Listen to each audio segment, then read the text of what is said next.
tidak ada yang tersembunyi atau disembunyikan. Termasuk di sini unsur masyarakat itu adalah IDI, Ikatan Dokter Indonesia. Tim independen ini penting karena kita hidup sudah tahu, sudah menyadari sejak lama dalam negara yang menganut sistem demokrasi. Demokrasi yang mengandung moralitas demokrasi yang dijiwai oleh Pancasila, UUD 45, dan komitmen rakyat yang begitu kuat moralitasnya, itu menuntut agar ada proses-proses yang balance, yang tidak sepihak, proses-proses yang menunjukkan keterbukaan, kejujuran, dan akuntabilitas. Oleh karena itu maka pimpinan Pusat Muhammadiyah memandang sangat mendesak dibentuknya tim independen tersebut. Yang terakhir, sebelum saya sampaikan kepada Dr. Tresno Raharjo dan yang lain-lain, hendaknya peristiwa ini satu sisi perlu diusut secara tuntas, secara bernas, terbuka. Tetapi sisi lain kami memandang bahwa jangan sampai perkara ini kemudian menutup kesadaran kita bersama bahwa ada agenda lain, yaitu agenda yang lain itu apa? Agenda yang lain adalah potensi terjadinya kejahatan dalam bentuk lain, yaitu kejahatan korupsi yang akhir-akhir ini semakin terstruktur, sistematik, dan masif, semakin menggurita. Pandemik tidak hanya pandemik COVID-19, tapi juga pandemik korupsi. 4 menteri yang sudah ditangkap atau diproses hukum oleh KPK dalam periode presiden yang sekarang ini menunjukkan bahwa korupsi tersebut semakin sistemik. Itu artinya ada problem besar itu perlu kita cermati bersama, jadikan agenda bersama karena korupsi merupakan common enemy, musuh bersama. Semua elemen TNI, elemen Polri, aparat penegak hukum yang lain, dan unsur masyarakat sipil termasuk perguruan tinggi dan ormas-ormas agama.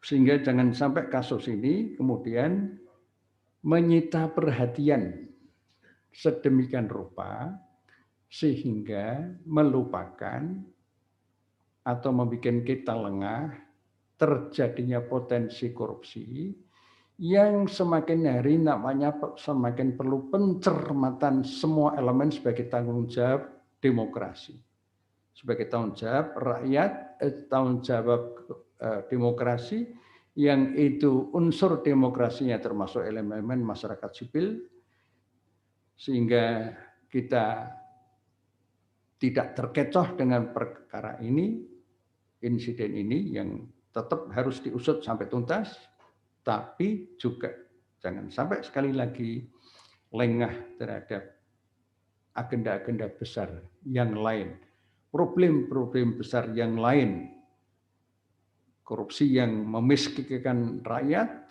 yang mematikan rakyat secara pelan-pelan, dan sangat memilukan, sangat menyedihkan korupsi yang terakhir menyangkut dana bantuan sosial. Ketika rakyat sedang terkapar ekonominya, terkapar kesehatannya, terancam jiwanya, tega-teganya ada korupsi di Kementerian Sosial. Itu sebuah gambaran yang penting menjadi pencermatan semua elemen-elemen masyarakat sipil, sehingga kesimpulannya pimpinan Pusat Muhammadiyah mendesak menuntut Presiden Republik Indonesia Bapak Insinyur Joko Widodo untuk membentuk tim independen sebagaimana nanti akan disampaikan secara terperinci dalam pernyataan pers secara tertulis. Demikianlah poin-poin pokok yang sebagai pengantar kami sampaikan. Terima kasih. Assalamualaikum warahmatullahi wabarakatuh. Silakan Pak Tresno. Baik, terima kasih Pak Busro. Saya akan menyampaikan pernyataan pers secara resmi yang telah kami susun bersama-sama Majelis Hukum dan HAM PP Muhammadiyah dan Lembaga Hikmah dan Kebijakan Publik PP Muhammadiyah. Saya akan share screen.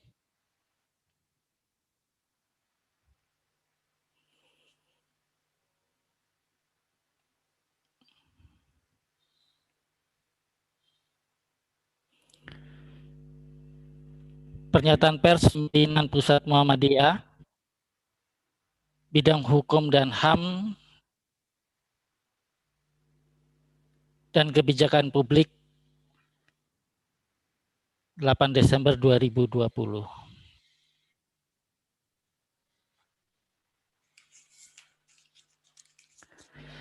Yang pertama,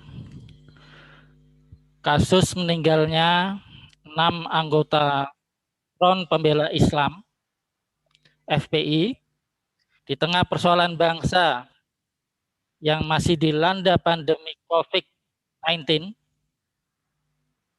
di saat yang hampir bersamaan peristiwa tertangkapnya 2 menteri dalam kasus korupsi oleh Komisi Pemberantasan Korupsi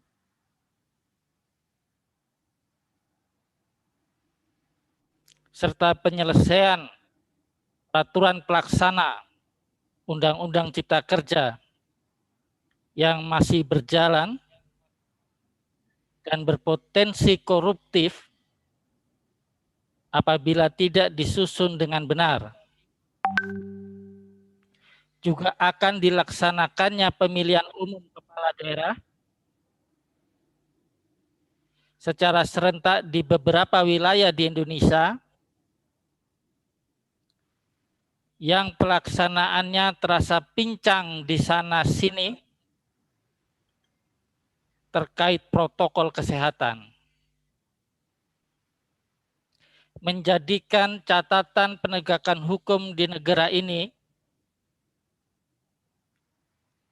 terasa kelam,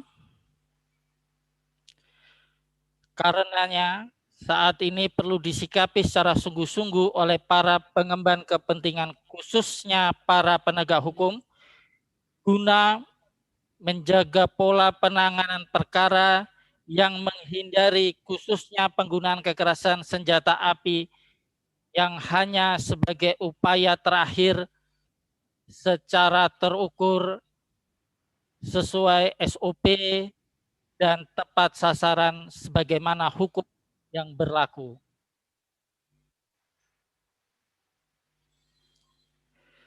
Kedua, kasus meninggalnya 6 anggota FPI akibat tembakan oleh petugas kepolisian pada dini hari Senin 7 Desember 2020 seolah pengulangan terhadap berbagai peristiwa meninggalnya warga negara akibat kekerasan dengan senjata api oleh petugas negara di luar proses hukum yang seharusnya. Dan melalui pengadilan seperti pada beberapa peristiwa kematian akibat senjata api misalnya, terhadap pendeta Yeremias Zamambani di Papua, kematian Kidam di Poso, dan lainnya. Pengungkapan kematian warga negara tersebut tanpa melalui proses hukum yang lengkap perlu dilakukan oleh Komisi Nasional Hak Asasi Manusia atau tim independen yang sebaiknya dibentuk khusus oleh Presiden untuk mengungkap secara jelas duduk perkara kejadian sebenarnya. Ketiga, pembentukan tim independen seyogyanya diberikan mandat untuk menguak semua peristiwa di Indonesia dengan melakukan investigasi dan pengungkapan seluruh penggunaan kekerasan dengan senjata api oleh aparat penegak hukum, polisi dan atau Tentara Nasional Indonesia di luar tugas selain perang. Dan bukan hanya untuk kasus meninggalnya 6 anggota FPI itu saja, sehingga dapat menjadi evaluasi terhadap kepatutan penggunaan senjata api oleh petugas keamanan terhadap warga negara di luar ketentuan hukum yang berlaku. Tim independen diharapkan beranggotakan unsur lembaga negara seperti Komnas HAM, Lembaga Perlindungan Saksi dan Korban, unsur masyarakat, unsur profesi, dalam hal ini Ikatan Dokter Indonesia. Keempat, pernyataan kepolisian tentang penembakan anggota FPI bahwa petugas kepolisian tengah melakukan penyelidikan terkait informasi pengerahan massa terhadap pemanggilan Habib Rizik Syihab oleh kepolisian, perlu dilakukan evaluasi terhadap SOP-nya secara terbuka dan transparan kepada publik, yang akan lebih baik bila disertai penyerahan seluruh dokumen tersebut kepada Komnas HAM atau tim independen guna ditimbang apakah penerapan prosedur penyelidikan yang dilakukan oleh tim dari Polda Metro Jaya itu sudah benar, tepat, dan terukur sesuai SOP yang berlaku dalam penugasan semacam itu. Dengan diketahuinya bahwa anggota kepolisian yang terlibat peristiwa itu dalam keadaan operasi tertutup atau tanpa seragam dan tanpa pengenal, maka perlu dijelaskan jenis kegiatan itu termasuk kegiatan penyelidikan atau kegiatan intelijen yang di luar proses penegakan hukum yang benar. Perbedaan jenis kegiatan penyelidikan dan kegiatan operasi intelijen menjadi penting untuk bisa menilai ketepatan penggunaan kekuatan senjata api dalam perkara ini, sekaligus untuk mengukur kejelasan hasil pengamatan intelijen yang diperoleh oleh kepolisian. Kelima, merujuk pada peristiwa penembakan dimaksud, perlu diadakan evaluasi terhadap pola penanganan penggunaan senjata api oleh pihak kepolisian dan olah tempat kejadian perkara. Sangat disayangkan, seolah tidak terdapat upaya-upaya sesuai dengan ketentuan yang berlaku terkait pengolahan dan pengamanan TKP. Apabila peristiwa terjadi kemarin karena polisi sedang melaksanakan penyelidikan, seharusnya mengikuti prosedur dalam penyelidikan, dan bila mendapatkan hambatan, apabila hambatan tersebut merupakan bentuk kekerasan, maka penyelidik melaporkan kejadian tersebut dan sesuai prosedur melakukan pengamanan TKP, sehingga peristiwa tersebut menjadi langkah awal pembuktian adanya tindak pidana penyerangan terhadap petugas kepolisian yang sedang melaksanakan tugas. Peristiwa ini telah mengabaikan prinsip penanganan perkara, sehingga diperlukan pemeriksaan terhadap 6 petugas kepolisian yang melakukan penyelidikan beserta atasan yang bertanggung jawab. Pemeriksaan terhadap petugas kepolisian tersebut menjadi jelas maksud dari adanya penyerangan dan hambatan yang dibenarkan oleh hukum untuk mencegah serangan tersebut, termasuk bila perlu melakukan bela diri. Penjelasan Kapolda Metro Jaya melalui media atas peristiwa itu menunjukkan sikap defensif dan sepihak dari kepolisian yang mirip dan merupakan pengulangan terhadap berbagai peristiwa penembakan oleh pihak kepolisian terhadap pelaku yang dituduh sebagai pelaku tindak pidana di masa lalu. Keenam, penetapan TKP dan barang bukti, serta pemeriksaan saksi-saksi segera dilakukan oleh kepolisian yang berbeda divisi atau diambil alih oleh Mabes Polri, dalam hal ini Bareskrim Polri. Apabila penggunaan kekerasan dengan senjata api dilakukan di luar prosedur yang telah ditetapkan, maka pertanggungjawaban hukum harus dilakukan tidak hanya secara etik, tetapi juga secara hukum pidana untuk disidangkan di pengadilan secara terbuka. 7. Fakta adanya 6 anggota FPI yang meninggal akibat peristiwa ini demi hukum perlu dilakukan otopsi dan olah TKP oleh tim forensik independen untuk mendapatkan keterangan ilmiah sebab kematian, waktu kematian, dan arah peluru atau benda yang menyebabkan kematian. Kedelapan, menyayangkan keterlibatan Pangdam Jaya dalam proses penjelasan peristiwa kematian 6 anggota FPI oleh pihak kepolisian. Hal ini menguatkan dugaan TNI turut diperankan dalam penanganan penyidikan tindak kejahatan, yang berarti TNI telah keluar dari fungsi dan tugas utama TNI. 9. Kami berharap masyarakat mendapat seluruh informasi sebagai perwujudan hak keterbukaan informasi terhadap segala proses yang dilakukan pihak kepolisian dalam menangani perkara ini, dan tim yang telah bekerja dari Komnas HAM, begitu pula bila dibentuk tim independen oleh Presiden. 10.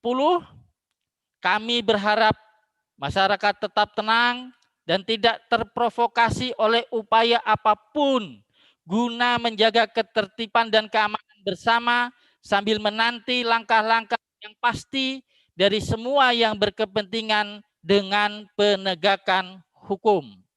Yogyakarta, 8 Desember 2020, Pimpinan Pusat Bidang Hukum dan HAM dan Kebijakan Publik, Dr. Busro Mukodas SH MHum, Ketua Majelis Hukum dan HAM PP Muhammadiyah, Dr. Trisno Rarjo SH MHum, Ketua Lembaga Hikmah dan Kebijakan Publik PP Muhammadiyah, Dr. Yono Rekso Projo. Demikian siaran pers ini kami sampaikan kepada seluruh media untuk dapat menjadi hal yang bisa diperhatikan.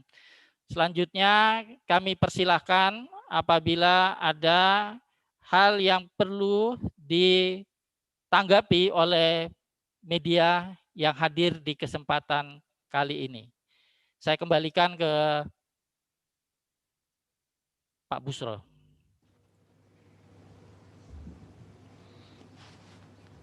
Terima kasih Pak Trisno Raharjo dan kepada teman-teman media yang ingin menyampaikan beberapa hal yang sekiranya perlu, diharapkan bisa langsung ke Pak Trisno Raharjo selaku Ketua Majelis Hukum dan HAM. Dipersilakan.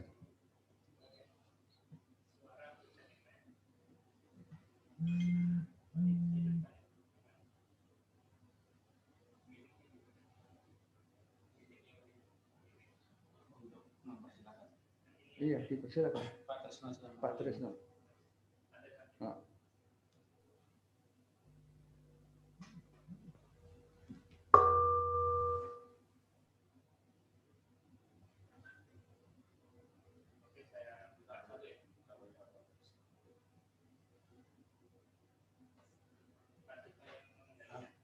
Iya, iya.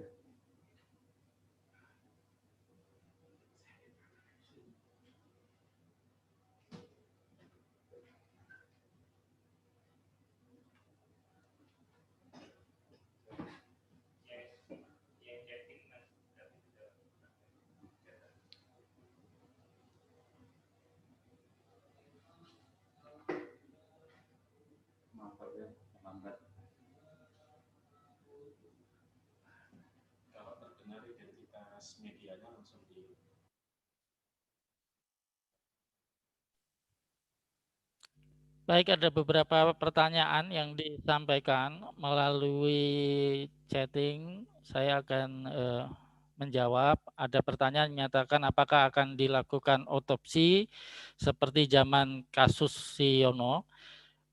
Kami meminta agar perkara ini dapat dilakukan otopsi dengan melibatkan unsur-unsur tim forensik independen. Secara prinsip kami mendukung itu dilakukan dan pihak kepolisian untuk dapat melibatkan tim forensik independen yang dapat memberikan pemeriksaan secara bersama-sama dengan pihak kepolisian, yang berarti dengan melakukan pemeriksaan ini dapat diketahui sebab kematian, dan untuk itu kami juga mendorong Komnas HAM untuk meminta kepada pihak kepolisian melakukan otopsi. Otopsi ini kami harapkan dilakukan oleh unsur-unsur tim yang melibatkan dokter-dokter forensik dari berbagai perguruan tinggi ataupun dari profesi yang memiliki independensi yang baik. Saya kira itu untuk jawaban terkait dengan otopsi. Apabila ada yang lain, saya persilahkan.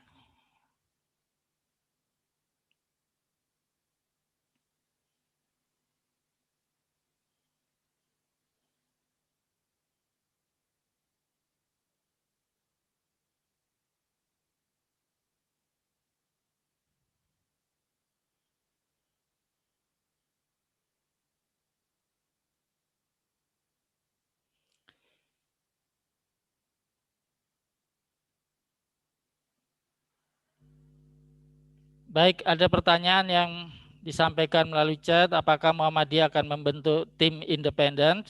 Kami telah menyampaikan dalam siaran pers bahwa kami meminta Presiden untuk membentuk tim independen apabila diperlukan untuk melakukan pemeriksaan, tidak hanya untuk perkara yang terjadi pada anggota Front Pembela Islam, tetapi untuk semua peristiwa penggunaan senjata api kepada masyarakat yang dilakukan oleh aparat penegak hukum ataupun TNI. Jadi di sini tim independen yang kami dorong adalah tim independen bentukan langsung dari Presiden dan bekerja sesuai dengan mandat yang luas, sehingga kita dapat mengetahui apakah dari hasil kerja tim penggunaan kekerasan dengan menggunakan senjata api oleh aparat penegak hukum telah memenuhi prosedur dan standar-standar yang ada. Ini adalah peluang yang harus dapat dilakukan oleh negara untuk melakukan evaluasi terhadap penggunaan senjata api oleh aparat penegak hukum yang selalu disampaikan untuk melakukan pembelaan diri. Diperlukan SOP yang jelas dan tegas sehingga penggunaan senjata api tidak menyebabkan kematian apabila dianggap melakukan tindak pidana atau kejahatan. Seharusnya diproses sampai ke pengadilan, bukan menjadi orang-orang yang meninggal akibat penembakan oleh aparat penegak hukum.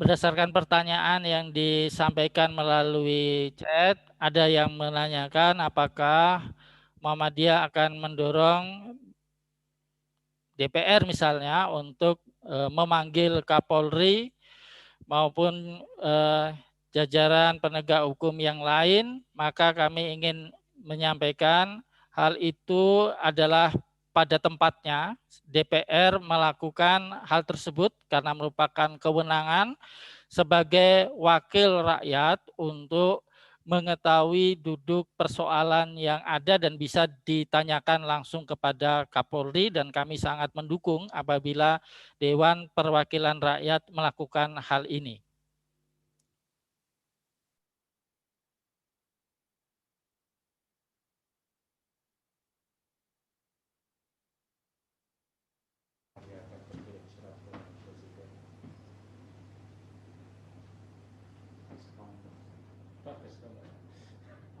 Milih pertanyaan yang saya capture banyak kali harapannya.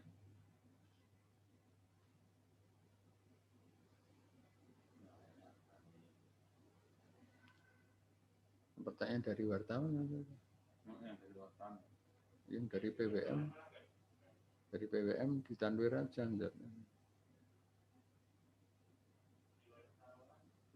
seberapa yakin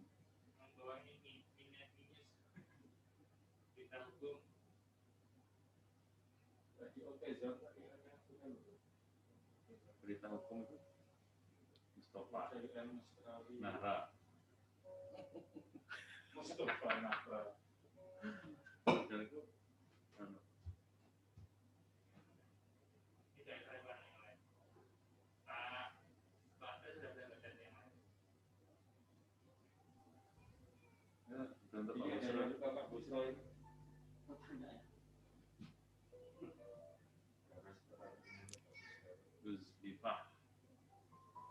bukan dari wartawan tadi. Jadi konferensi pers ini. Kalau yang bukan media ya saya ditanya. Konferensi dari ini yang dari Uzlifatnya yang dari oke apa itu?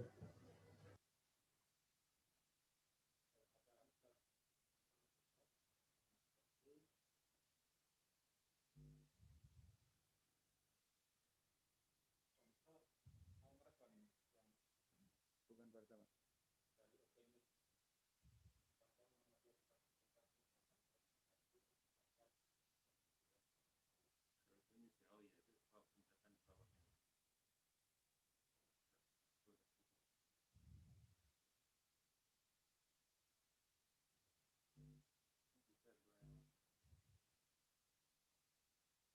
Dioper ke Pak Kersa enggak?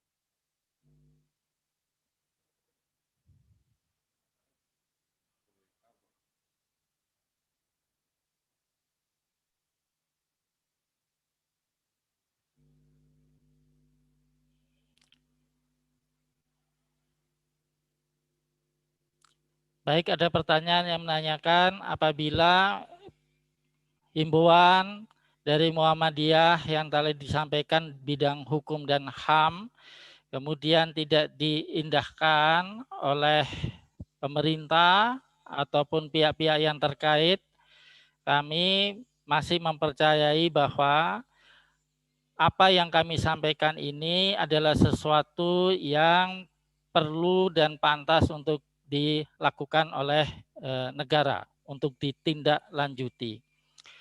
Ini akan menjadi catatan penting dan menjadi hal yang baik apabila dilakukan agar tidak menjadi pengulangan di masa yang akan datang.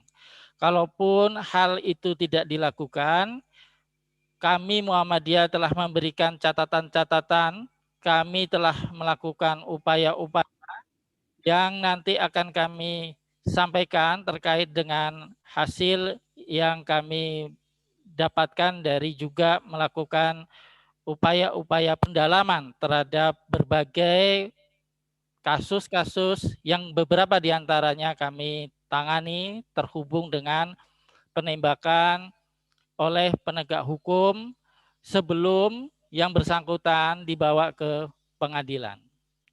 Saya kira itu untuk tanggapan yang tadi ditanyakan melalui chat. Apakah ada pertanyaan yang lain dari wartawan?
Langsung.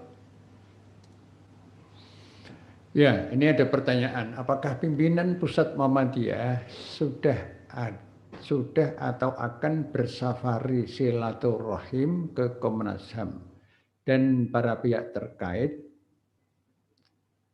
dengan yang terkait dengan perkara inilah, begitu intinya. Jadi begini, teman-teman media, kami ingin menyampaikan bahwa Muhammadiyah tidak mungkin bekerja sendirian, berkiprah sendirian, melakukan advokasi sendirian. Hal ini sudah menjadi kebiasaan kami, menjadi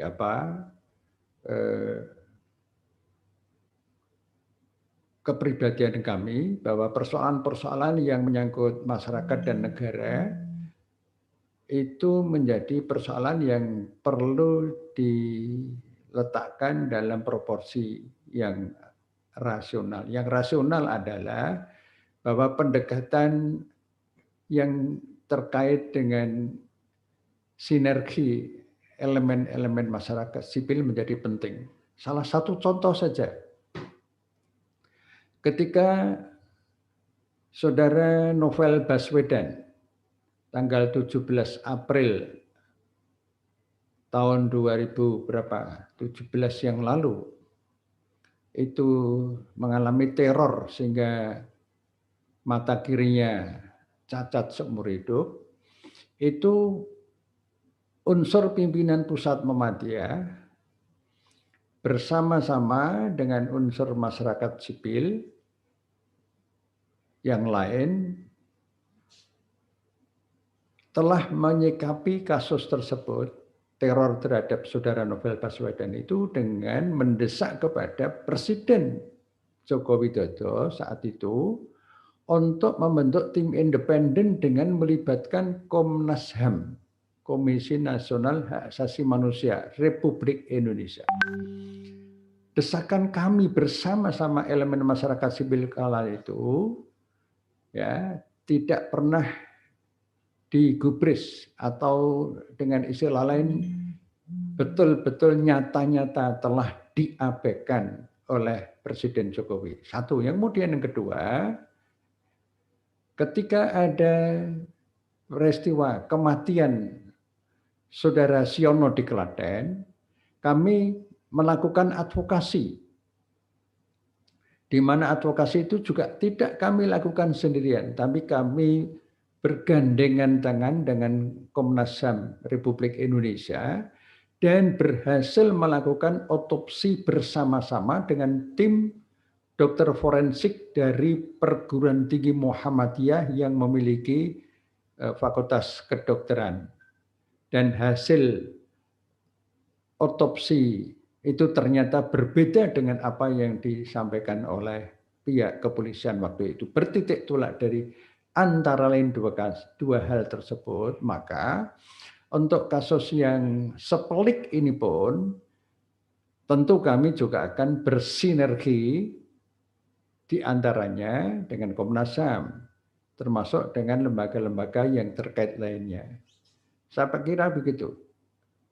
Terima kasih.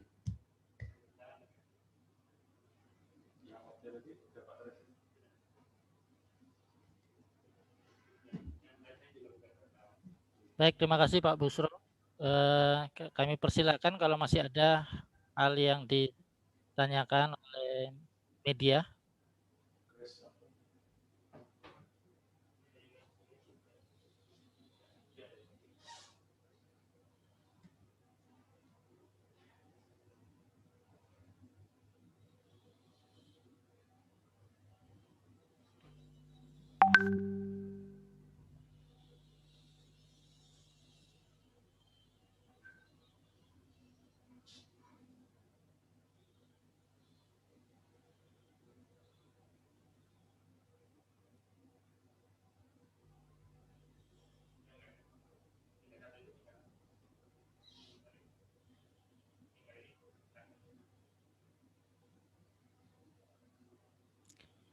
Atau ada yang dari media yang mau bertanya secara langsung?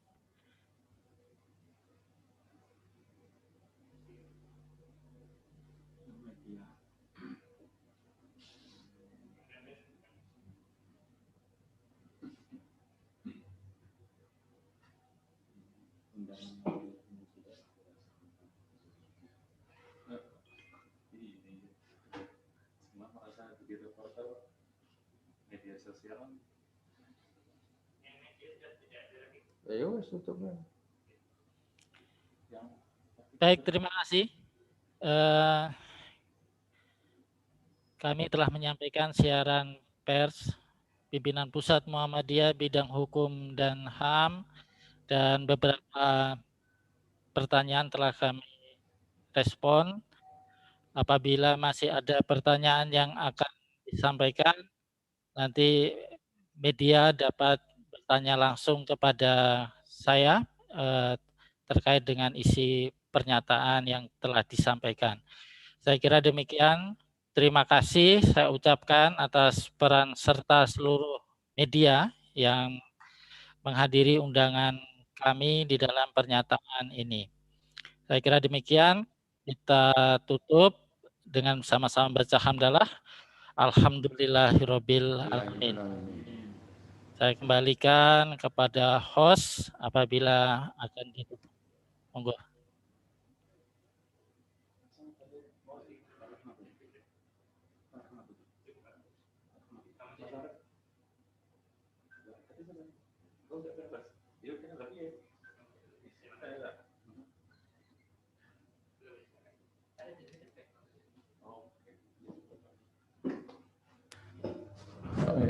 Ya, terima kasih Pak Tris.